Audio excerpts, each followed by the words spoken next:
let's understand how the MoSCoW method works so we can really, oh, and now I'm hiding again the text. So let's understand how it works so we can build it related to organizing processes. The MoSCoW is M, so the big letters here, they are M from must have, S is from should have, C is, so CO is from could have, and the W is for won't have. So what does it mean, must have? This must have is what in our organization, what in the task delegation, you must instruct the person that she needs to know to do her job well. So what are the essentials, non-negotiable things that is necessary to have? So for example, if we are working with an order form, so what this person needs to be sure, be aware that the form has the name, the contact details, this kind of information is essential and must have in an order form. So when you're explaining to the person the steps to organize an order form for a client, you need to consider these steps, right? So you must, it must have, has these steps. And then we can think about what should have. Usually the must have is also the why, so the reason why it needs to have something. Here in this case it doesn't need any clarification, any explanation about why you need the name and contact details, because it is to communicate in the future of the person. Maybe here an interesting information to give is we are going to use this information at X point of the process when we are going to go back to the person. So here can have a connection with a different point of the processes of the company, so the person knows, oh, I have to come back here at this point. So they will probably forget when they are at this point that they needed this information and where to find it, but to bring it for the first time here in the must-have.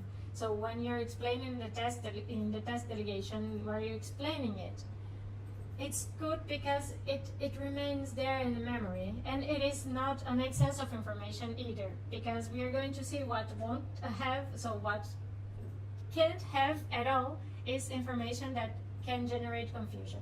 So let's see, the should have. The should have are things that are important, but they are not urgent.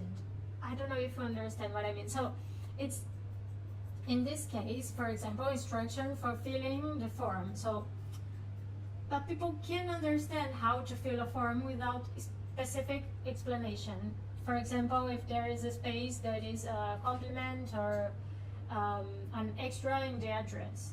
So people can understand what a complement is when they are filling this form. But if you give an example of what information they should put there, like if there's two buildings with the same number, or some or it is a closed residential place that need more information, that has specific street names or classification, that for example there are countries where it happens a lot, or I don't know, this kind of information that helps people to know what to put there, but they are not essential. So it should have, but so when you're explaining the tasks, it's helpful if you add, for example, an extra information about cases in which it is a problem, or that you in the past have had a problem,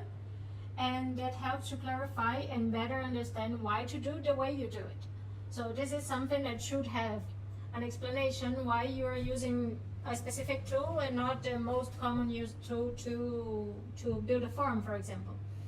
And this helps to the person who is coming to understand. The history is really important to understand and to take autonomy on the process and say, okay, I accept that we are using this, instead of trying to figure out a way to go to what they are used to do. Then we go to could have. What is nice to have, and it would be great if we could add here a video explaining how to fill the form. So with details and me talking how you should put here and what information and everything. But it's not something essential. So you can do it with extra time, but it's not really something essential for you to be able to delegate. And we start with that. So maybe we can add with time, so a couple of months after, we can add this video and only short steps, or maybe like a GIF showing exactly. So a GIF is really small and 2-3 seconds. Then you can explain exactly how to put something in some place that is complicated, not all the video. But that is the could have. Could have, it would be, oh, it would be great if it was easier, or maybe that we can make the form in a way that people can say and not write and it appears written. It would be awesome, but it's a design customization, it's not essential. And the won't have is something that we say it's not worth it. It would be great, for example, that we have someone all the day following the other and shadowing and doing things together, but it would cost too much and it wouldn't be a good idea. So it wouldn't be what people, it would convert in the cost of the product, of the service, in an amount that wouldn't be worth it. It's the best way to explain it. Yeah, that's what comes in won't have. That's the kind of thing that we won't add, even though it would be great to have this feature and this kind of details and explanation, but it's not a real useful thing.